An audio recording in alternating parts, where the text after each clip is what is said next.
Welcome to Learning Plan 8, Politics and Professional Nursing.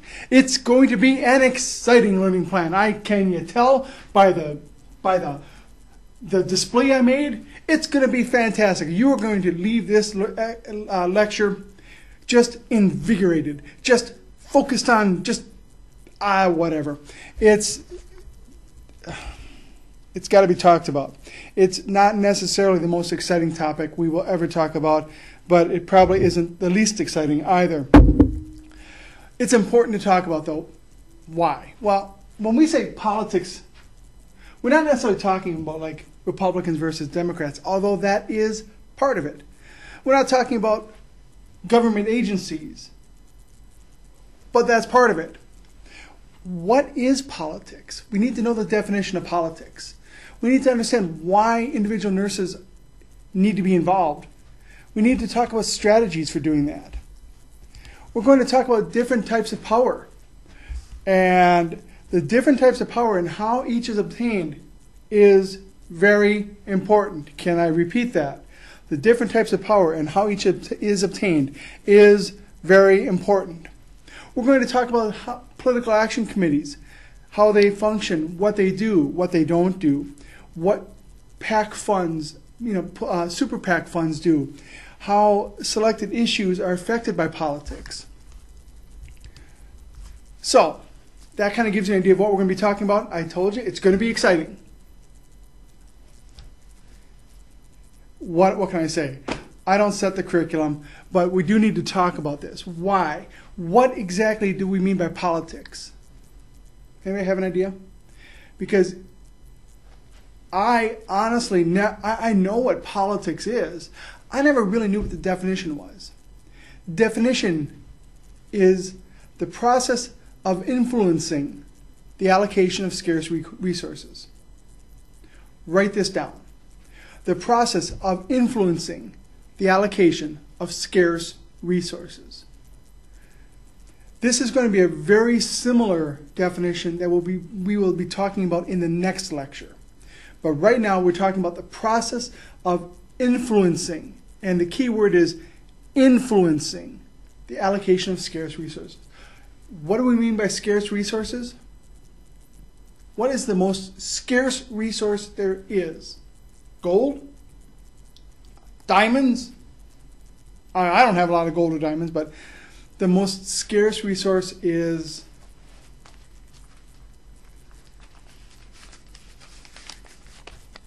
money. This is what we're talking about when we talk about politics.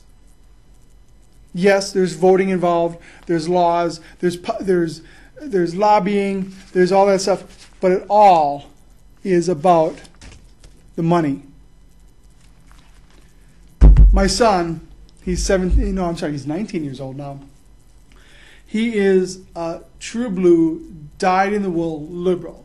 He is very anti-business. He thinks profits are terrible, that everybody should basically be given what they need. There's nothing wrong with that philosophy. There really isn't. But unfortunately, as I try to remind him once in a while, that's not the world we live in.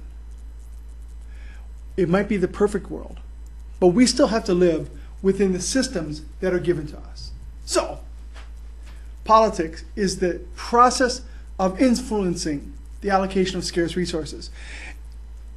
Proper use of politics helps the nurse smarter. It helps give more power to improve better care. Now, political skills help nurses identify needed resources. It helps gain access to those resources, and it overcomes obstacles. So, believe it or not, every one of you at some point will need politics. The first point of needing politics will be your job interview. You know what? I'm going to go turn on some more lights. Hold on a second.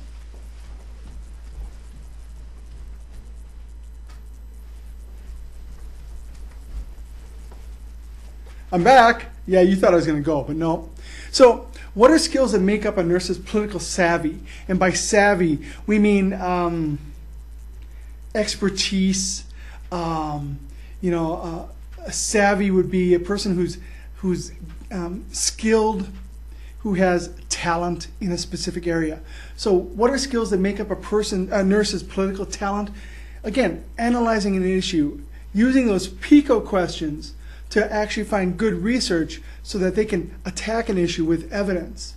The ability to present a possible resolution in clear and concise terms. So it's one thing to go to your boss and say, hey, we have a problem. It's another thing to say, we have a problem, and here's what I think we can do to fix it. That is political savvy. Participate in a constructive way. Well, that means two things. Supporting people in their activities, but providing feedback that will help them get better. Now, some people call that constructive criticism. I hate that term because it sounds like when I provide constructive criticism to a student, it makes it sound like I'm criticizing you. I'm saying you're wrong, you're bad, you're not good enough, and then I'm telling you how to get better. I think it's bogus. I'm going to give you instructional feedback. Because you might say something that's wrong. You might write something that I disagree with. It doesn't mean that you're bad or that you are wrong or that you are less than anything else. All it means is that product of you didn't meet my expectations. So what that tells me is I need to give you a little more instruction.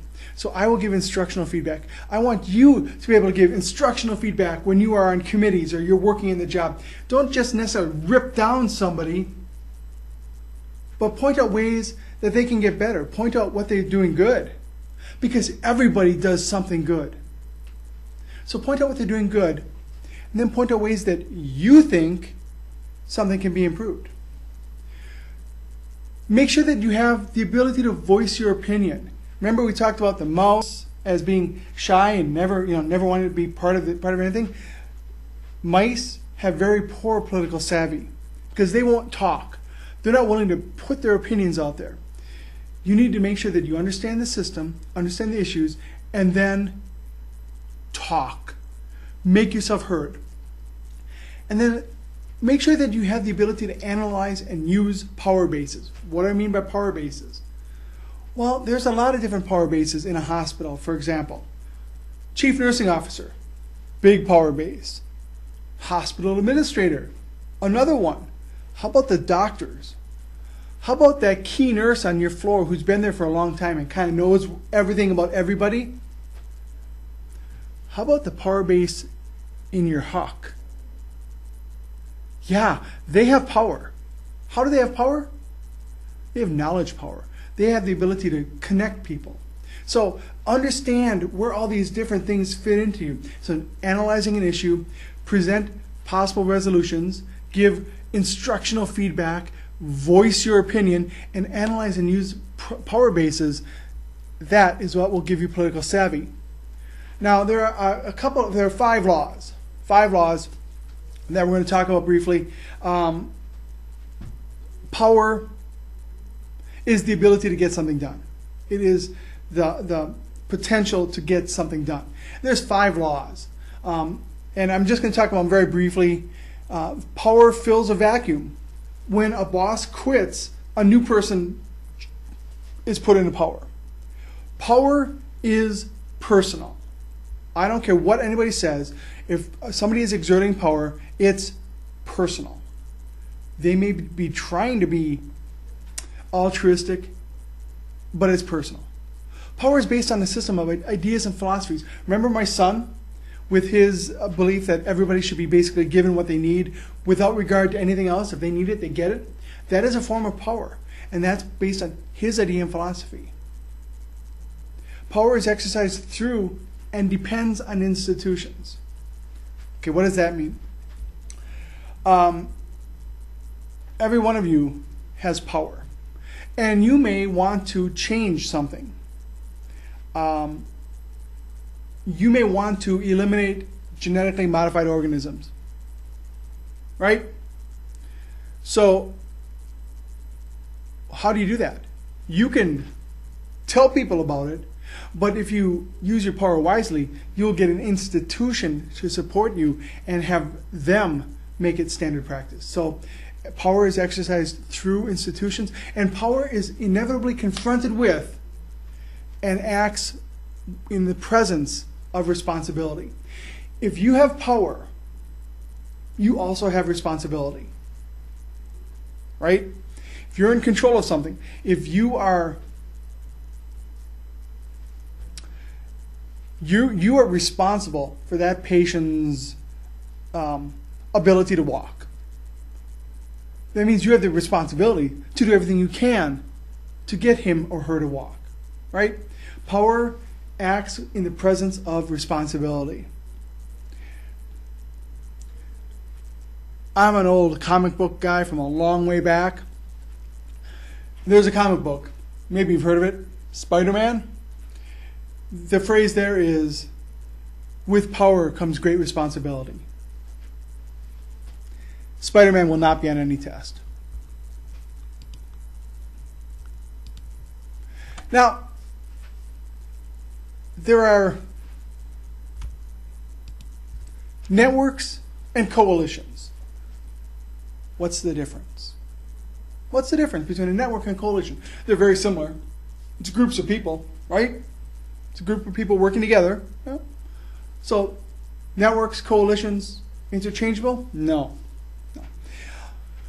A network is a group of people with a similar position or opinion or status. So, right now, my students in this classroom have a network. You are part of your network of my students. You're all on the same level, you're students, and you're in the same classroom, so you have the same status. It's a network. American Nurses Association, network. American Medical Association, network of doctors. American Hospital Association, network of hospitals. Aurora is a network of hospitals. United Healthcare is a network of hospitals and clinics and insurance companies. Networks. One type of thing working separately, but separate entities or individuals with a similar status working together. So when you go out to your conferences and you start networking, you are meeting people of a similar level, maybe a little bit above you, hopefully, but you're meeting people and you are developing connections. That's a network. Coalition is designed for one focused reason, but it is made up of different groups of people. So you don't have a coalition of nurses. You have networks of nurses. But you could have a coalition of nurses, doctors, and hospitals. That's an unlikely coalition, but that would be a coalition. How about a coalition of PTA members, churches, and nurses, all fighting for drunken driving? Or athletes, nurses, and doctors fighting obesity?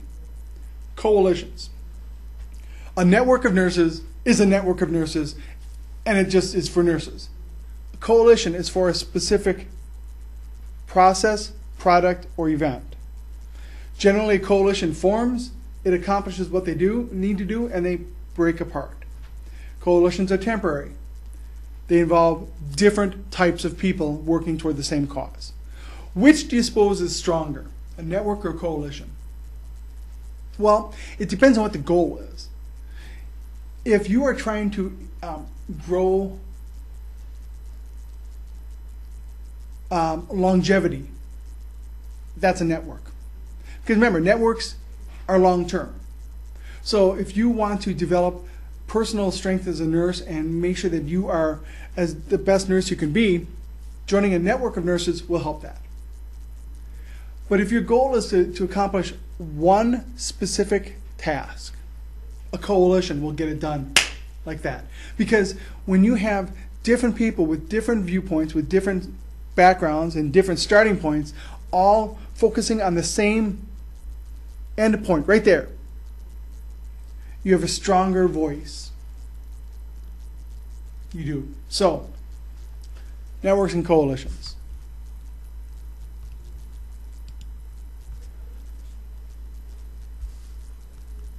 I'm going to stop right here and come back in just a moment, and we're going to do part 2. I'm going to try to break these up in about, I'd like to do 15-minute segments. I just think that's going to be a little bit easier.